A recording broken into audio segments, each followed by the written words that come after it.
And we'll get started in just a couple of minutes.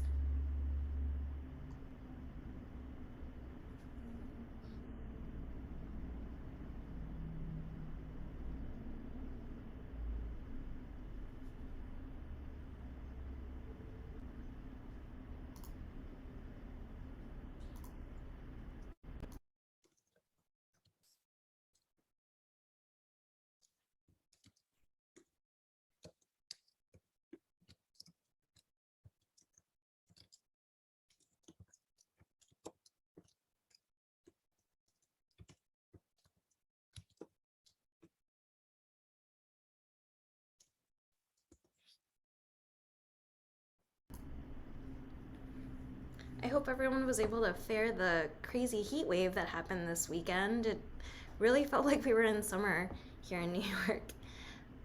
It's much cooler today, though, which is nicer.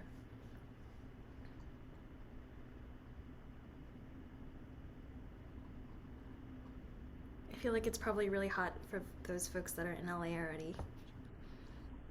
Definitely beach time. Not yet. Oh, Well, I mean, I suppose on your definition of hot, I'm from Florida, so I think this is lovely. that's true. Okay, I think we can go ahead and get started. Um, I just wanted to preface before we jump into the agenda.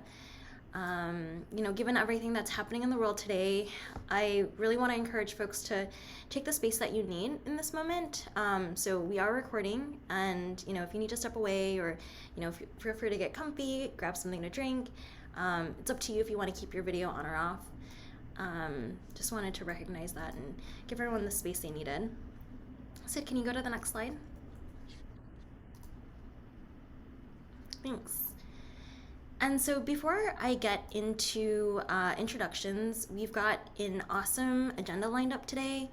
We're going to be sharing some org updates about our vision and what we've been doing the past year, ways for folks to get involved. Oops, looks like I've got to turn off my notifications. Anyways, so we're going to be talking about ways for folks to get involved, like becoming a member and participating on a committee. Share brief findings and insights from our workforce survey. We'll be going over the application and nomination process for some of our open board positions. And if we've got some time at the end, we've got a breakout room icebreaker activity to help folks connect with each other. And then we'll wrap up with some next steps, including board elections and ways to keep connected with us.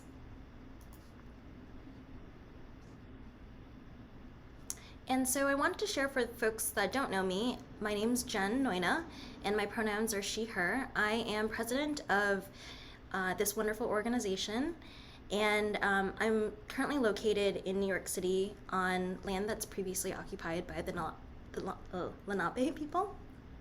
So my background is in user research, user experience design, and service delivery. And like I mentioned, we'll be turning over 3 board seats this summer. So if anyone's interested in stepping up and taking on more of a leadership role with us, we'll get into details about that process later. For now, I'll hand it over to Stephanie to share a little bit about us and some org updates. Yeah, hello everyone. My name is Stephanie Kane and I use she, her pronouns. I'm the Vice President of the Board for the Technologists for the Public Good, and I also serve as a founding member on the Colorado Digital Service Team, which is a cross-functional team of technologists that are focused on helping to mature our state's approach to delivering high-quality products and services to all of Colorado. My background is in human-centered design. And Sid, if you wouldn't mind going to the next slide. In case you haven't joined us before, I wanted to start with a brief overview of who we are and what we do, starting with our mission, which is we power the people who are reimagining how the government serves the public. We are a professional association here at TPG. And if you wouldn't mind going to the next slide. We have over 500 members. They each bring a unique perspective across a variety of disciplines and backgrounds, from design to policy to data science. Our members also span a variety of levels of government, including city, state, and federal, and come from academia, nonprofits, and even the private sector. We wanted to create space for this community to work together to improve the field for ourselves and the people that join us in the future. And on this slide, you'll see some of the topics that have come up in our research and from our membership about the systemic issues that we're facing as a field at large. Things like silos. Go to the next slide. There are a lot of informal networks in the space, but not everyone is included or has the same access to one another. This means that we might be tackling the same problems from one place to another, and we're not always sharing knowledge and collaboration as well as we could be. But if we break down those silos, we could reduce the duplicative work and build solutions that are more representative of the larger needs of our community. Next slide. This can also lead to recreating the same work over and over again. A lot of groups have done an awesome job documenting their practices and their processes to share, but we've still got a long way to go to close that gap so that there are enough resources that we can continue to build upon one another rather than redo the work every single time. And lastly, burnout, where a lot of us not only do the work, but spend time getting buy-in and evangelizing our new ways of working, which can run up against bureaucracy. This can feel really exhausting for a lot of us. But as we move towards a future for this field, and we envision one that is sustainable, equitable, and people-centered. And how are we going about achieving this vision? First and foremost, we start with fostering community so that people can build relationships and connections with one another in this space that they might not have otherwise had access to. We have started on this already by kicking off committees and defining a code of ethics for how this community is expected to engage with one another. We are excited for this to lead to knowledge sharing and shared resources across the organization. And next up, we'll focus on developing the workforce. We want the public sector to be a career choice that is welcoming, inclusive for people that are new to their career, who are switching careers, and also one that retains great talent over time. This might look like building resources so that no matter where you are in your career journey, you have the support you need to continue forward. And lastly, we want to be a platform that raises up the voices of our incredibly diverse community. If you want to go to the next slide, yeah, perfect, thank you. We all have incredible stories and knowledge to share with one another. And this might look like growing awareness for the community or advocating for broader change based on opportunities we collectively see across the field. Next slide. But in order to build the capacity and long-term sustainability for this vision, the board has been hard at work focusing on funding, partnerships, value creation, and branding. We want this to be an organization that you're proud to be a part of and one that offers a clear value to you in your career. But we can't achieve this vision alone as a board or even with these wonderful co-chairs that have raised their hands to lead the committees. We really need you all to jump in and help us as well. Speaking of which, that's a good transition over to Anisha to talk about what it means to be a member. Hi, everyone. I'm Anisha Santos. My pronouns are she, her. I'm a board member at TPG. And I also work in public health technology, previously the US COVID response at Resolve to Save Lives, and now I'm working more generally on epidemic preparedness programs. So we want to create an inclusive and representative network of people who have a direct connection or even just an interest in civic tech. We know that technology makes a greater impact if we're able to explicitly include each community in the design, the development, and the implementation process. So if you haven't signed up to become a member, you can fill out our membership form. I believe the link was just dropped in the chat. To connect with us. And if you know someone who's interested in or passionate about this work, tell them to come join us as well. Next slide, please. So our membership includes getting updates via our newsletter on upcoming events, town halls, and getting connected with our programming, particularly that's coming from our committees that you'll hear from in a minute here. We are building a network not just of technologists, but we're aiming to connect pretty much anyone with a stake in civic tech. So end users, builders, people with frustrations in the field or solutions and ideas. Our communities are building the foundation for professional development, including for those new to the field. And we aim to provide leadership opportunities and mentorship connections. And we are also in the somewhat nascent stages of developing ways to share job opportunities across the community. Next slide, please. So speaking of job opportunities, one way to stay connected with us is through Slack. We have several topical channels for those who are looking for jobs or looking for candidates. You can hear about various events, not just for TPG, but for related topics. I believe someone shared a Rosenfeld Media civic design event that's upcoming, webinars on topics like accessibility or prioritizing public interest in building civic tech. I know as someone who's relatively new to the field, this has been a great way for me to get more plugged in and understand more about the problems that we're facing. And we also want to know who you are and how we can best serve you. So if you join our Slack, don't forget to introduce yourself. Next slide, please. So again, we'll hear from our committee co-chairs here in a minute. The 5 committees that we have, community and membership, they manage our Slack community, organize internal events, welcome new members, and are focused on increasing our membership. The education committee organizes speaking panels, creates and curates and shares resources, and will provide a roadmap for larger initiatives. Our communications committee aims to send out newsletters, manage our social media handles, and update the website.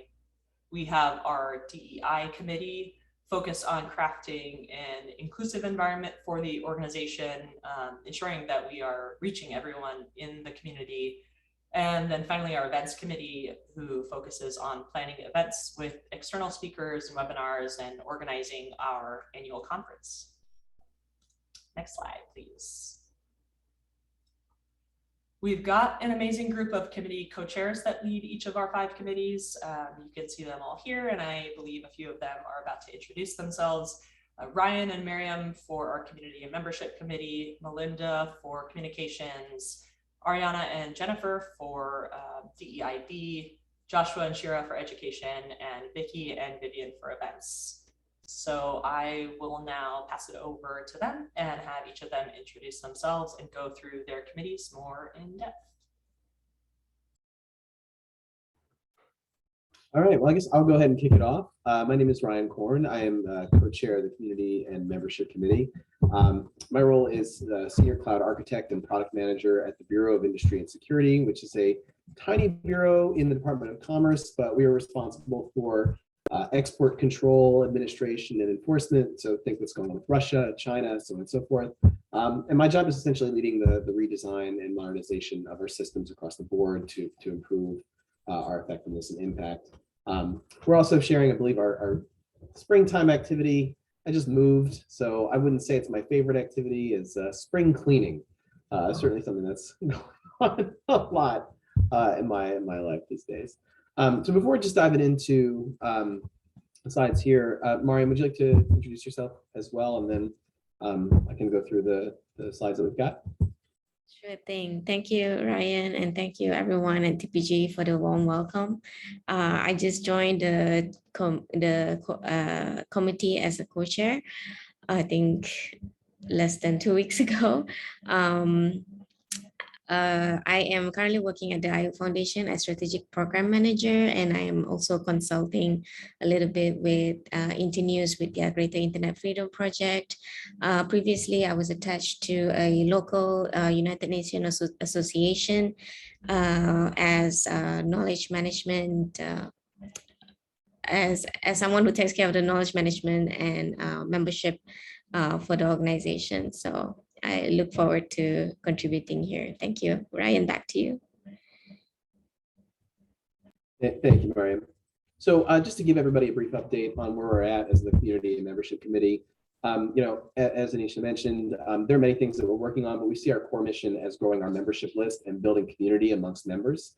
So we held our first meeting a couple weeks ago. We plan to have monthly committee meetings just to set the direction of what we're doing as the group. Usually on the last Monday of each month. Sometimes it seems to be overcome by events. We're planning on having our next meeting within the next 2 weeks.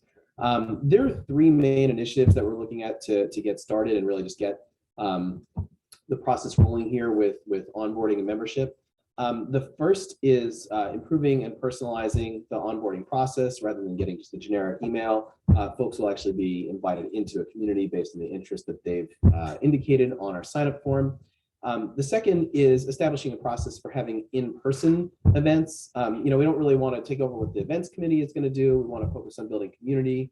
And so we're looking to build a chapter chair program where folks can gather in person for local events, and looking for folks to lead 1 to 3 community activities per quarter to build that local community and to engage members further. And then on the virtual side, launching, calling it an article hour. Book club seemed a little bit much for folks just getting started, but the idea would be reading an article, whether it's like HBR, SSIR, something relevant going on in the field, and then discussing it collectively. So a way to build that community nationally or internationally as well for folks that are interested. So there's a lot that we've talked about internally, a lot of directions that this can go, but this is what we're looking at as our sort of small bites of the elephant to kick things off. So if Jen, if you could go to the next slide.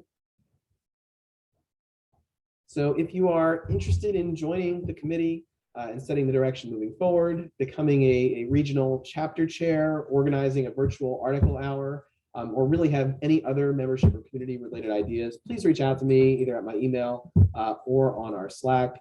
And I will absolutely reach out to you and ensure that you're a part of the committee as we move forward and continue to define what we're doing and implement some first steps to engage our membership and build community together. So that's all I've got. Probably saving questions to the end, I'm guessing. So Jen and Anisha, I'll turn it over to you.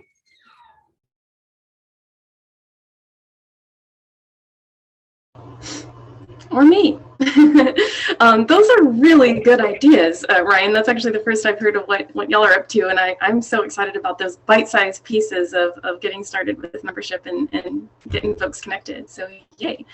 Hello, I'm Melinda Burgess. I use she, her pronouns, and I am a content designer at Civic Actions. I am helping government agencies use human-centered design and plain language to deliver better services.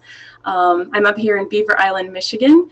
So hopefully some northern and midder of you will get one of those meetups going, and I can get off island and come hang out. It's a bit remote, but I love it here. I'm also serving as co-chair of the communications committee here at TPG, and I don't have the cool background that Jen provided because I'm on a Chromebook today and they don't support the backgrounds, but I am a legit co-chair, promise. So I'll tell you a little bit about what our committee's been up to.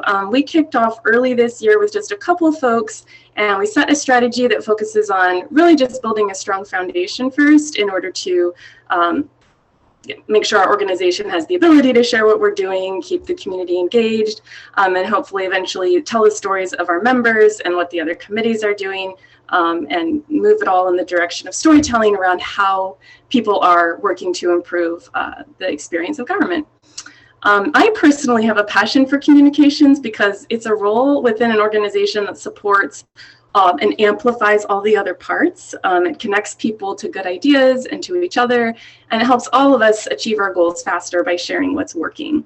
I feel that comms can sometimes seem a bit unglamorous when it comes to the nuts and bolts of things, but I like to think of it as one of the most fundamental practices that humans have used for centuries to pass on knowledge and skills and make change happen. And those things are really what this organization is fundamentally seeking to do in the public interest tech space. So with that, comms is important. And since my original co-chair had to step down to take care of other priorities, we're looking for another co-chair in the communications committee to join me in working on the goals for this year. So if you have experience with website building, storytelling, social media, outreach, other communication-y things, I would be delighted to have you join me in executing on the vision you see here on this slide. Going over that real quick, we want to get a solid foundation in place by improving the website, which probably will involve setting up a content management system, getting our processes in order so that we're prepared to carry on the drumbeat as the organization kicks off initiatives and activities in support of our members. Once we have the processes and tools in place, we want to find out how we can best support and add value to our fellow committees and our membership base. And once we learn what the needs are, we'll focus on elevating the work and progress of technologists for the public good. So if you are interested in the co-chair position, you can click this link I'm dropping right here in the chat. And also feel free to ask me questions in the Slack. It's up there, committee comms, or feel free to send me a DM. And I would love to talk to you. Thank you very much. And I'll pass to, I believe, the DEIB committee. Hey there. So I'm one half of the chairs of the DEIB committee, and my other partner is Ariana Soto, and she is graduating from Harvard this week after graduating 2 years ago and the pandemic delaying all of it. So she's getting her rewards with her family. So we are moving a little slowly. We had our kickoff on May 2nd and used a Jamboard to hear what the community wants, both in that meeting in the kickoff and asynchronously using the DEIB committee channel, and decided that what came out of what we heard was that we need to increase representation in TPG. When we look through the membership survey, yeah, we have some work to do. We'd like to get the word out and let folks know they're very welcome here. We want to provide networking opportunities. That was something that we've heard from the community that they would like. We also want to work towards a mentorship program and a resources repository, but we need to wait a bit until we've built up the folks in the group. Please join some of the channels we've made. We made an accessibility channel so folks can talk about accessibility. We also have private channels for Black, people with disabilities, POC. I'm a member of all of those because I am all of those things. So feel free to ping me for an invite or ping in the committee DEIB. And if you'd like other channels created, like I've been thinking we need an AAPI, but I'm not going to do anything unless someone asks, because, well, I won't be able to join that one because I'm not any of those things. So please just let us know. We want to make sure that we have a community that doesn't exclude anyone and that makes everyone not only not excluded, but feel welcome. So if we're doing anything glitchy, tell us. And is education next?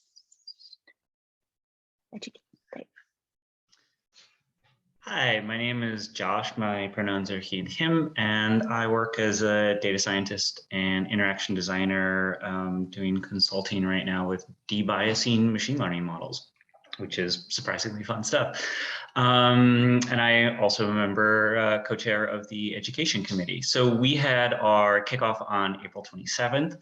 And then along with my co-chair Shira, we decided it was a great time for both of us to go on vacation. So things have been a little bit quiet since then, but during that meeting, we did introductions, had 5 people show up. So talked with a few folks and then thought a little bit about what we wanted education to be in TPG and brainstormed ideas for both programming, educational initiatives and outreach, both to people within our community and outside of our community who we might be able to learn from. And we also talked a lot about how we might be able to foster some career guidance, opportunities for mentorship, both for mentors and mentees. And so what we're doing right now is starting to put together a nascent speaker series and panel planning. So who we might want to talk to, what kinds of topics we might want to get people to think about in terms of both educational opportunities, career advancement, ways for people to collaborate, and especially that kind of mentor-mentee relationship. We've also been thinking, gathering inspiration and thinking about how we might be able to share, learn, and what kind of repository or library for learning resources we might want to create, be that some sort of resource just in our own channel, something that lives somewhere else. If any of these things sound exciting to you, teaching, learning, looking at opportunities both inside organizations, inside academia, please reach out to us. We're happy to listen to any ideas and would love more energy and input. And I also want to pass it off to Shira to talk a little bit about who she is and her thoughts on what the Education Committee can and should do.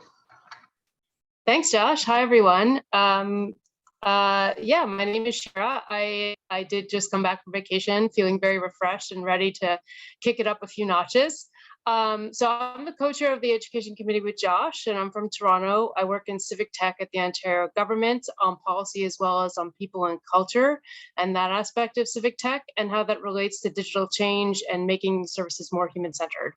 And so I'm really excited to be a part of the Education Committee that will explore opportunities to inspire folks in civic tech to make change. Particularly, I'm very interested in things like people and recruitment and the informal aspects of education as well as the formal aspects of education. So what I am envisioning the Education Committee to be is discrete events that build up to something that becomes a roadmap for something that's larger. So for example, one of the things that I'm very interested in are placement programs and how that can help really solidify governments and other organizations to really have the capacity to make the change that they need in civic tech. And so, yeah, just to echo what Josh was saying about if you are interested in any aspect of education and would like to be a part, please reach out to us on Slack. We would love to hear from you, and we would love to incorporate the work that you're interested in doing with the work that we're doing. And with that, I'm going to pass it off to, I believe, the Events Committee. Hi, I'm Vicky. I'm based in Los Angeles. I own a small software consultancy group, backgrounds in engineering, but mostly we work with public transit these days, which is a real joy to actually work on something you like and care about.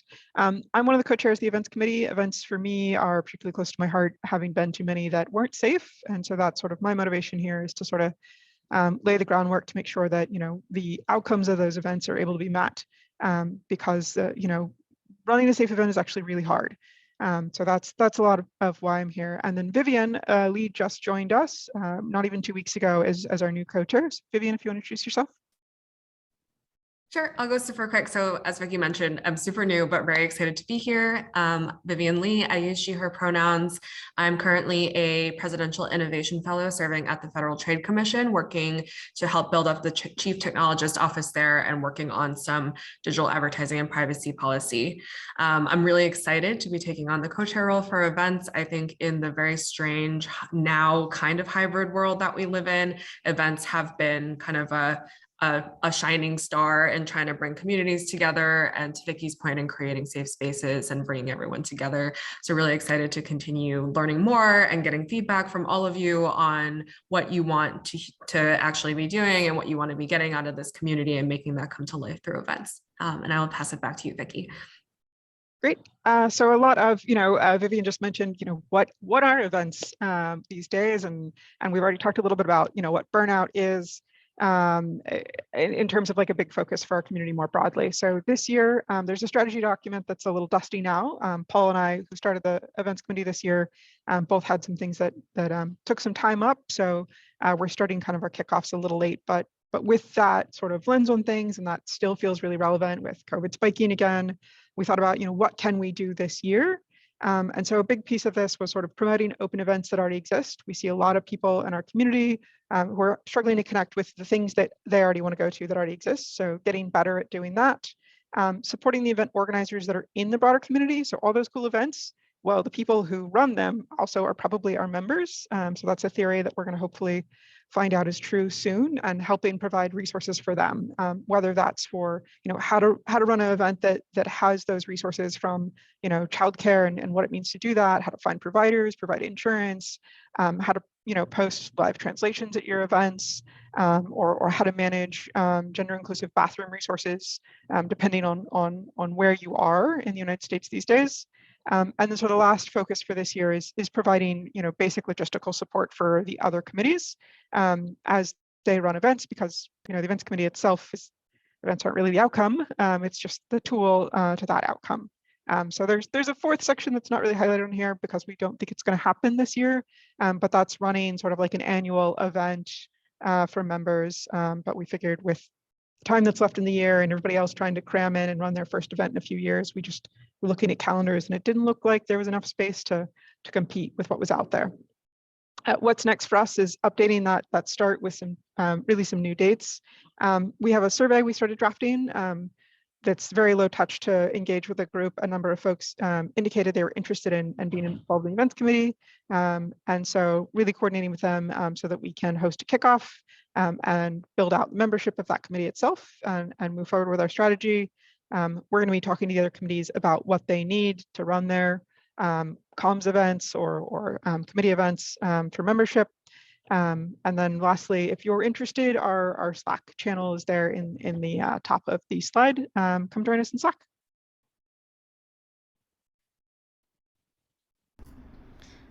Thank you all so much to our amazing committee co-chairs.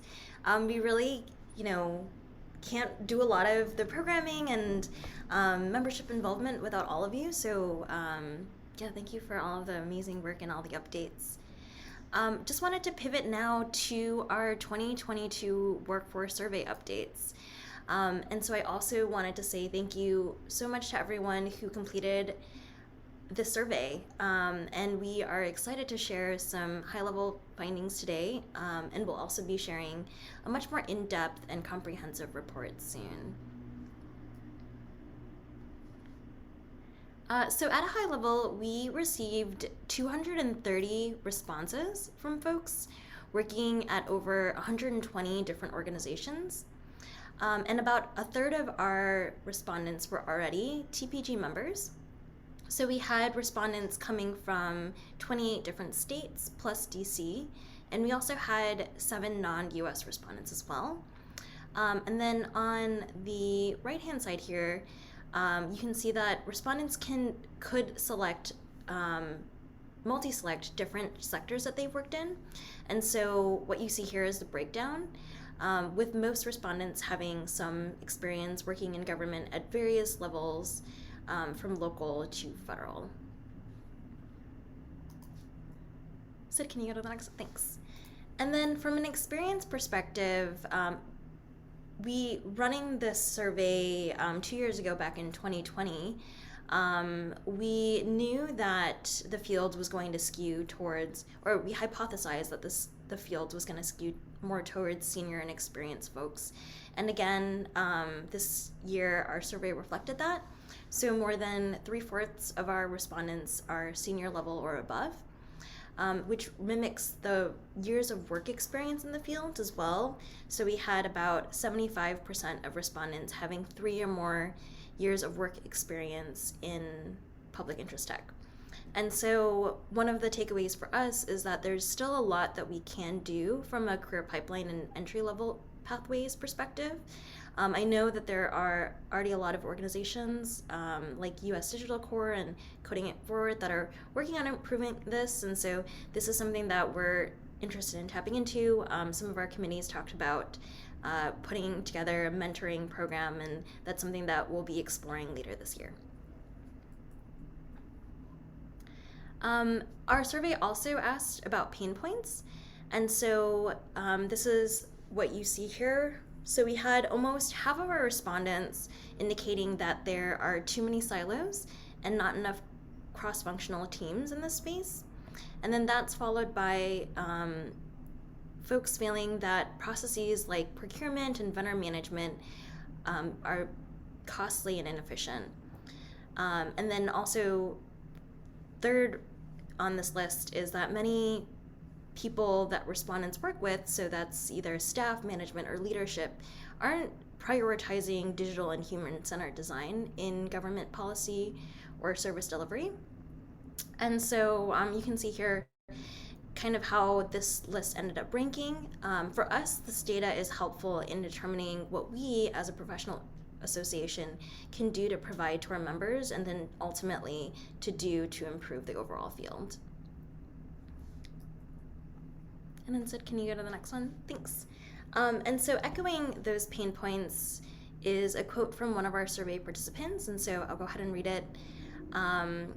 A design director at the federal level shared that there's a lot of disingenuousness about just how hard it is to do this work. I think we need more resources to support resilience and more commitment to healthy workplaces and mission-driven organizations.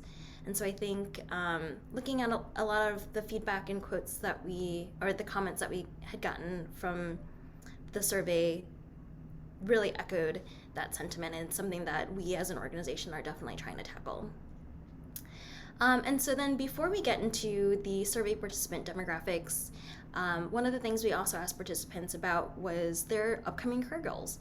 And so we went ahead and listed the top 5 that were identified here. So the top one being building on my data design and or tech skills. And then we had a tie for second and third of creating a better work-life balance and expanding my professional networks. Fourth as financial stability, and then the last one as getting a promotion or moving into a leadership role at my current workspace. And so again, this really helps us tailor and shape the type of content we'll create and events that we're going to be offering moving forward. And lastly, we also asked demographic questions to get a sense of the diversity of lived experiences in the field. Since we'll be conducting the survey on an ongoing basis, we can then baseline and track changes to our demographics to see trends and hopefully see improvements as well. So you can see here the breakdown for race and ethnicity. There's a lot that we can do to improve this. Gender, and then also the age breakdown.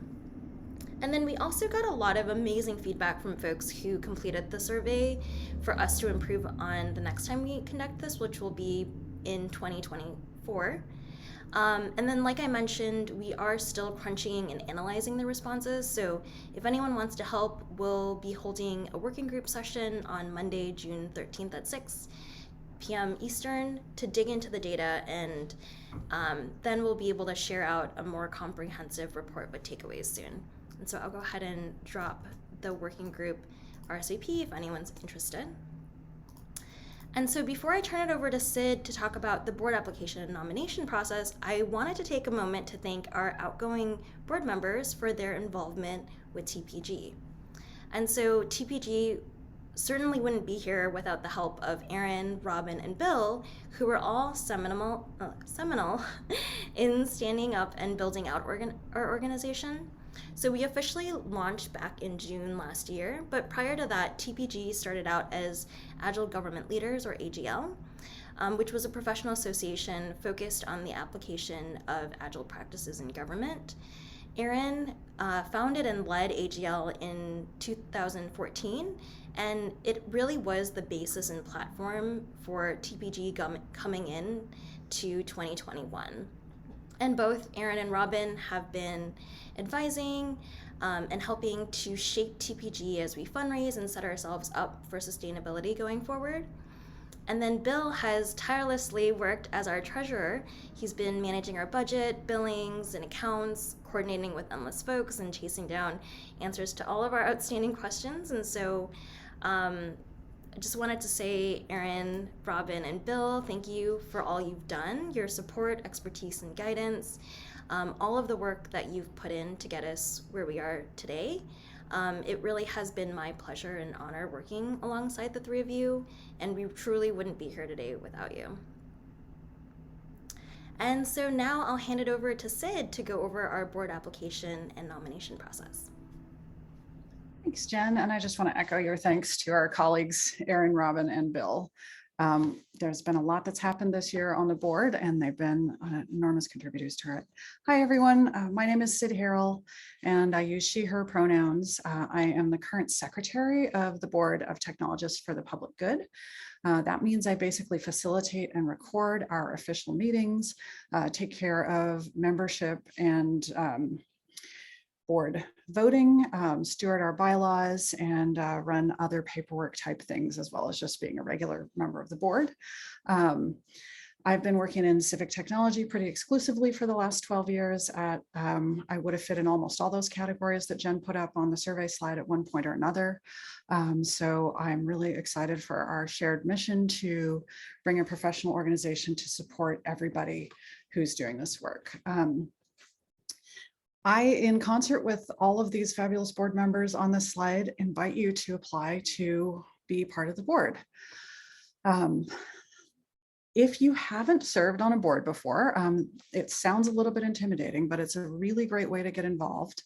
And what we are looking for is people who can commit to, barring major events, about 3 years of a term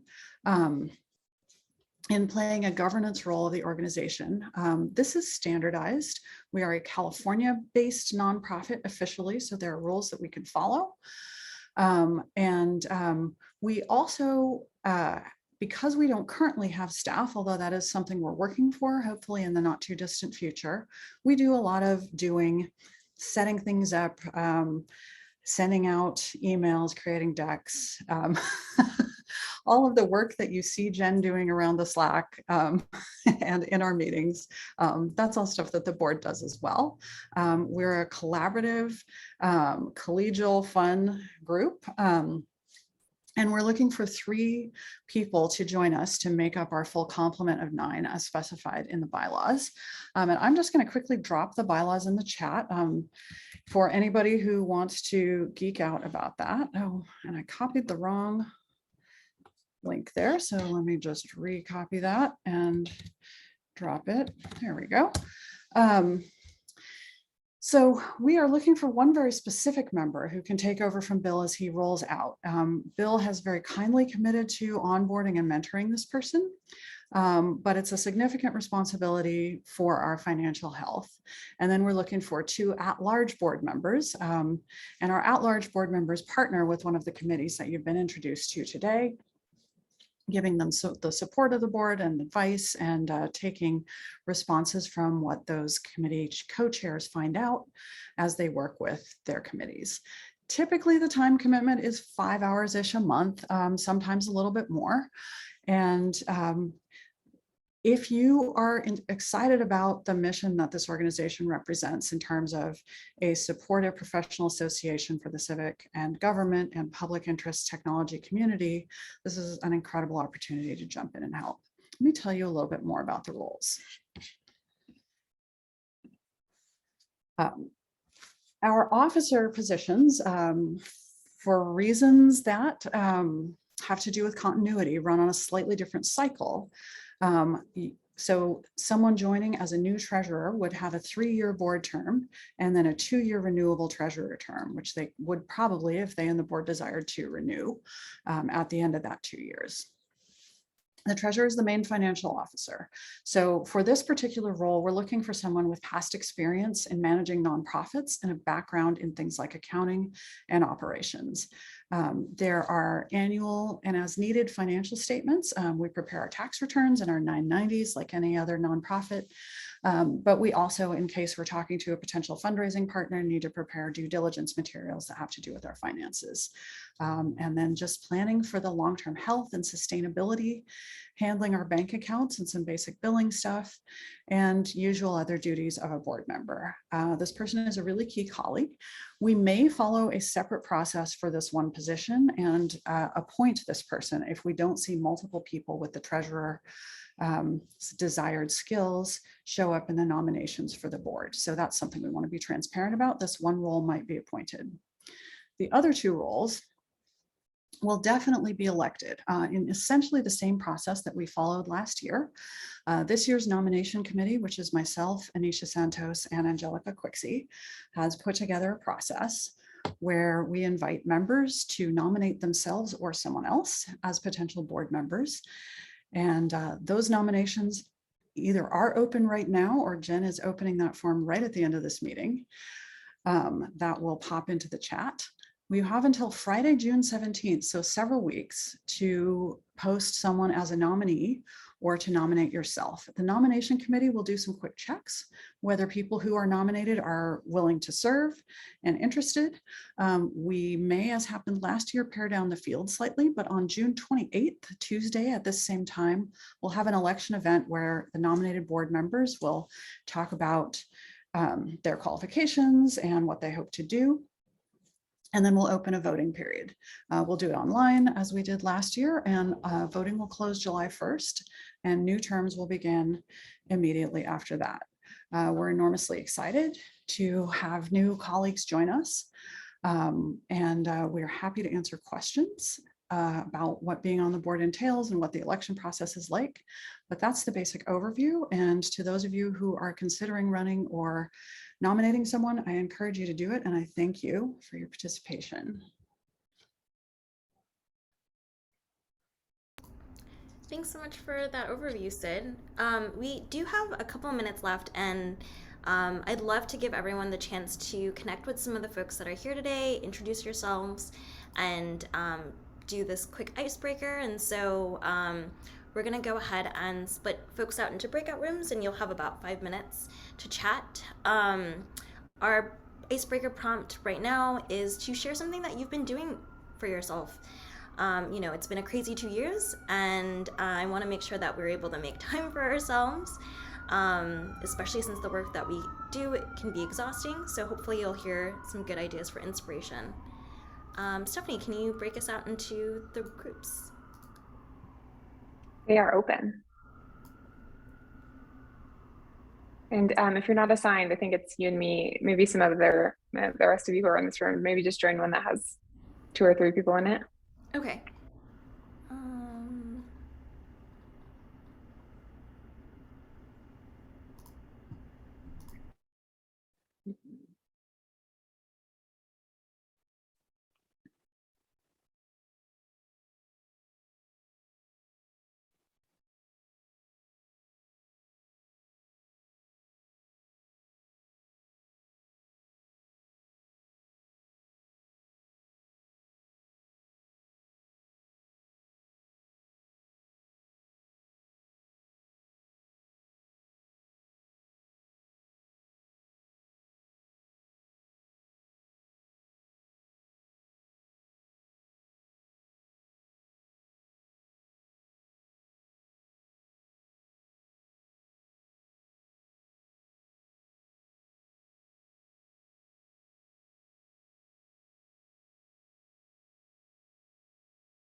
we'll just pick up when everybody gets back. Welcome back, those of you who are here. Yeah, I think almost everyone's back. Do you mind heading it back to that next slide?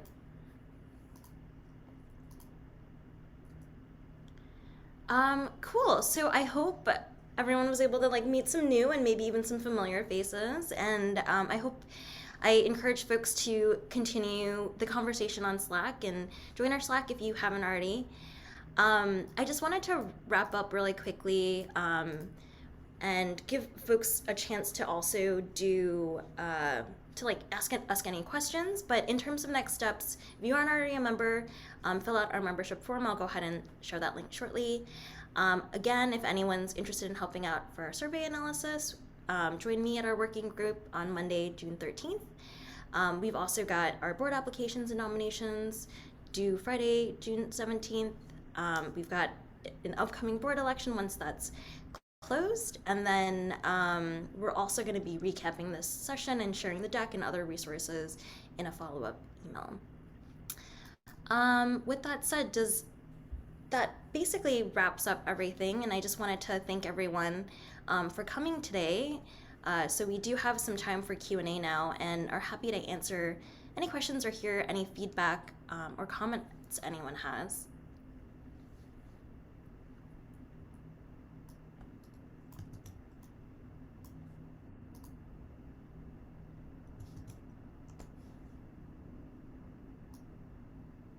And it's okay if no one has any. We can all use some time back. Well, I just want to say thanks to everyone who's, been contributing and working and all the tiny little steps we take in between our day jobs. I know everyone's really busy, and just moving this forward is a group project that takes to the village. So thanks for being part of the village. Oh, it does look like we have one question from Vicky. Oh, yeah. See, we are a 501c6, so that's the designation for nonprofit professional associations.